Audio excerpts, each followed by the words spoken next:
नाहीये क्रिकेट खेळत असताना. प्रॉपर टायमिंग झालाय. चेंडू मिड विकेटच्या डोक्यावरून चेंडू सीमारेषा बाहेर आलाय. अजित पाटीलच्या बॅट मधून हा घणागती षटकार.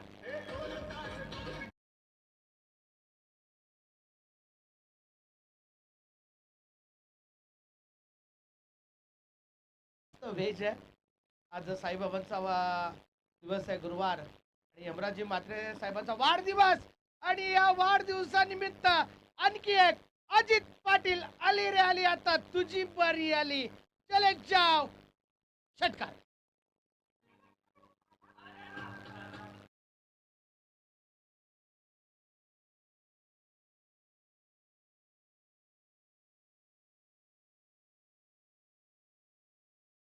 मूर्तीलाल मर्द कीर्ती खूप महान आहे. पुन्हा एकदा शॉर्ट चेंडू. अरे बाबा क्या कर रहे हैं, ऐसा शॉर्ट चेंडू